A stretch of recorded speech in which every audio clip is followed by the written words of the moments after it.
Right then, Celtic supporters settle in because what we've got today isn't just another routine update. It's a real deep dive into the heartbeat of this dominant era that we've been so lucky to witness. For well over 10 years now, Celtic have stood at the very top of Scottish football, season after season, title after title, and through it all, two figures have been ever present in shaping this remarkable chapter: Brendan Rodgers and James Forrest. Now, anyone who's followed the boys over the years knows this isn't just a story of goals and games. It's a story of leadership, of resilience, and of a connection with the support that runs far deeper than results on a team sheet. Brendan Rodgers, the manager with a vision, who came and steadied the ship and brought a level of consistency and silverware that any top club in Europe would envy. And James Forrest, the lad who's Celtic through and through, a one-club man whose honours list looks like a trophy room on its own. This weekend's Scottish Cup final isn't just about lifting another bit of silver. It could well be a defining moment in both of their legacies. If Celtic managed to come out on top, that would mark Rodgers' 12th major honour and Forrest's 27th. Let that sink in for a second. 27! That's not just longevity, that's sustained excellence. That's turning up year after year. Always fit, always ready, always delivering. But here's where things get serious and a little bit worrying. Both Brendan and James are now heading into the final year of their current contracts. That means there's a clock ticking, and as we all know, football doesn't wait around for anyone. No matter how iconic you are, if things aren't sorted in time, you can be out the door before you even realize your boots are still warm. Rodgers has come out and said he's 200% committed to the club for next season. He's not just giving lip service. That's a man who believes in the project, who sees unfinished business and knows there's more silver to chase. He's got that calm presence on the touchline, that quiet assurance that filters down to the players and gives the fans something to believe in every single week. And Forrest, well, what more can you say about a player like that? He might be approaching 34, but you wouldn't know it watching him fly down the wings. He looks leaner, sharper, more determined than he's looked in years. While others his age might be winding down, taking fewer minutes, or stepping into mentoring roles, Forrest is still out there running at defenders like he's got a point to prove. This isn't just about loyalty, although he's got that in spades. It's about a professionalism that rarely gets highlighted. The late nights, the recovery sessions, the hours in the gym when no one's watching. That's the side of Forrest most fans don't see. The constant graft, the dedication to the badge, the hunger to be more than just a name on a squad list. But let's not get too sentimental here. The reality is, if nothing is done soon, Celtic could be walking into a very dangerous situation come the end of next season. It's not enough to assume that players and managers will just stay because they love the club. Contracts matter, security matters, and most importantly, a clear plan from the top matters. Whether it's Michael Nicholson at the helm, Dermot, Desmond behind the scenes, or another decision maker pulling the strings, the priority is all obvious. Lock these two down. Make it official. Because losing either one of them, let alone both, would be a seismic blow. Not just to the team on the pitch, but to the identity that's been carefully rebuilt over these last 10 years. Rodgers has brought stability, yes, but he's also brought an ambition that you can feel from the stands. You see it in the style of play, in the way he speaks about the future and the standards he holds his squad to. He's not just here to manage games. He's here to build something lasting, something that can stand toe-to-toe with the best on the continent, not just in Scotland. And then there's Forrest, maybe the most underrated legend in the modern era of Scottish football. He doesn't chase headlines, he doesn't make a fuss, but give him the ball in a tight spot and watch what happens. He's got that uncanny, a knack of popping up when you need him most. It's not flash, it's substance. And that more than anything is why he's still an essential part of this squad. They're different characters, no doubt. Rodgers is measured, polished, speaks like a statesman. Forrest is quiet, focused, and lets his boots do the talking. But their influence absolutely equal. You take either one out of the equation, and the balance shifts. Maybe not overnight, but eventually the gap shows. And by then it's too late to fix it. So while all eyes are rightly on this weekend's final and what could be another trophy added to the ever-growing collection, the real decision, the real move that could define the summer won't be made on the pitch. It'll be in the offices, in the boardrooms, at the negotiating tables. The fans want to see silverware, no question, but they also want assurance. They want to know that the people who built this era, the people who embody what Celtic is all about, are going to be here beyond the next season. They want to believe that when the curtain rises on a new campaign, Rodgers will be leading from the touchline and Forrest will be ready to lace up his boots once again. Because if those announcements come, if the club gets this right and ties both men down, it won't just be smart business. It'll be a message to the rest of the league and to Europe too that Celtic aren't done, that the foundation is solid, that the future isn't just hopeful, it's planned, it's secured, and it's very much green and white. And here's the thing. If we're being brutally honest, Celtic have often been a club that dances on the edge when it comes to planning ahead. We've seen it in past transfer windows, we've seen it with managerial appointments, and we've seen it with contract talks that drag on longer than they should. But this isn't the time for hesitation. This is the time for decisiveness, because what's at stake here isn't just a few more seasons of continuity. It's the preservation of a legacy and the setting of a tone for the next generation. Look at clubs that fall into decline. It rarely happens all at once. It starts with one key figure leaving then another, and before long the identity begins to blur. That can't be allowed to happen at Celtic Park. Not when we've come so far. Not when the club has rebuilt itself from shaky seasons into a consistent title-challenging force. Rodgers and Forrest are more than names on a team sheet. They're cornerstones. You pull a cornerstone out and the whole structure becomes vulnerable. Think about the young players coming through the academy.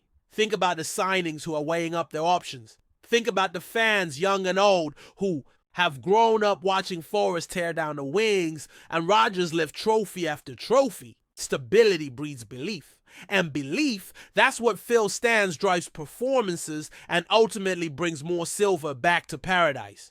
It's not just the titles that define the Celtic side, it's how they win them, the style, the flair, the pressing, the unity. Those things don't happen by accident. They come from a culture set by leaders who walk the walk every single day. Rodgers, with his tactical nous and calm authority, creates a blueprint that turns good players into great ones. Forrest, with his quiet grind and relentless consistency, sets the example for what it means to wear that badge with pride. You can't manufacture that kind of leadership overnight. And you can't replace it easily either. That's why the board must be proactive, not reactive. Don't wait for contract deadlines to loom. Don't let agents start floating stories to the media. Get it sorted and get it done with the clarity and professionalism that a club of Celtic stature should always aspire to. Now, there's always a financial aspect to all of this. No one's ignoring that. But here's the truth, the cost of keeping leaders like Rodgers and Forrest is far less than the cost of replacing them. Not just in terms of money, but in terms of time, results, and culture. A new manager means a new system, new staff, and possibly a new philosophy. That's not just risky, it's disruptive. A new player to fill Forrest's boots. Good luck finding someone with that level of experience, that bond with the fans, and that record of turning up in the big moments. And let's not pretend the outside world isn't watching. Every club in Europe keeps tabs on who's entering the final year of their deals. Agents do it. Scouts do it. Opportunists look for weakness, and if Celtic seem unsure about holding onto their key figures, others will be more than happy to take advantage. It's not fear-mongering, it's just football. And Celtic more than most should know what it means to lose big names without a plan in place. We've been through that cycle before. Let's not go there again. Let's be the club that sets the tone, not reacts to it. Imagine just for a moment the mood at Celtic Park if both Rodgers and Forrest were announced as staying on for the long haul. That buzz, that surge of energy through the support. It would be a statement, not just to the league, but to the entire footballing world. It would say we're not just holding the line, we're pushing forward. Because with them in place, there's a platform to build on. There's a foundation to attract players who want to be part of something stable, ambitious, and meaningful. There's continuity that allows for long-term planning, not just scrambling from one season to the next. Look at the modern game. The clubs that succeed are the ones with a clear identity, a stable structure, and leaders who buy into something bigger than themselves. Celtic have that right now. But it's fragile. It needs protecting, and that means moving quickly and deliberately to ensure that Forrest and Rodgers remain right where they belong. The narrative shouldn't be about potential exits. It should be about legacies being extended. It should be about a club recognizing the value of what it has and choosing to invest in it. Because sometimes the smartest move isn't the new signing or the flashy announcement. Sometimes it's backing the people who've already proven themselves time and time again. Forrest isn't just a winger. He's a mirror of Celtic's soul. He came through the youth ranks, he's lifted trophy after trophy, and he's done it all with a humility that's rare in modern football. He doesn't crave the spotlight, but he earns it. With every sprint, every goal, every tackle, he's shown what it means to give everything for the shirt. Rodgers, on the other hand, has that bigger picture mentality. He sees the game from above, crafts a team that moves like clockwork, and does it with an attention to detail that raises everyone's level. He's not here to coast, he's here to build, to improve, to win. Together they offer balance. One leads from the front, the other from the side. One by voice, one by action, but both with the same goal, to keep Celtic at the top where it belongs. So yes, we'll all be glued to the final, hoping for another bit of silver to add to the cabinet. But after the confetti settles and the cheers fade, the real work begins. Get the contract sorted, secure the future, and let the green and white dream continue with the men who've made it possible. Because some chapters aren't meant to end just yet, especially not when there's still so much more to write. Before we proceed, subscribe to our channel and enable notifications to receive all exclusive news about Celtic FC. Don't miss any details about your favorite team. It's extremely important for Celtic FC fans. In what could be one of the most sensational moves in recent Scottish football history, rumors are swirling that Greg Taylor might be on the verge of swapping Celtic Park for Ibrox. Aye, you read that right. The dependable left-back, a key figure in Celtic's recent domestic dominance, is reportedly being eyed up by none other than Rangers. The chatter first emerged from whispers within Glasgow's footballing circles earlier this week, though neither club has made any official comment. Still, in a city where football loyalties run deeper than the Clyde, even the mere suggestion of such a move has sparked outrage amongst the Celtic faithful. Social media has been ablaze with furious Hoops fans branding Taylor a Judas and traitor, though some are urging caution, reminding others that nothing has been confirmed. Insiders suggest that Rangers boss Philippe Clement is keen to bolster his options on the left side of defense, and Taylor's experience, consistency, and understanding of the Scottish game make him an attractive target. With Borna Barishic's future uncertain, the move would make sense from a purely tactical standpoint. But emotionally, it's seismic. Taylor, who joined Celtic from Kilmarnock in 2019, has established himself as a reliable performer, winning multiple Premiership titles and domestic cups. His steady rise and commitment to the Hoops have made him a fan favorite at Parkhead.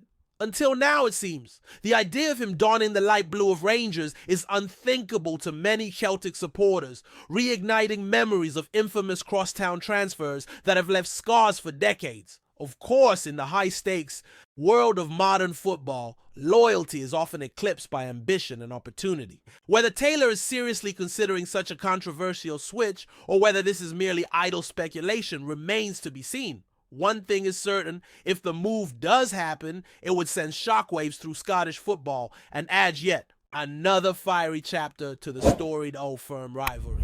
Hello fan, don't forget to like and subscribe to the channel as it means a lot to Celtic FC.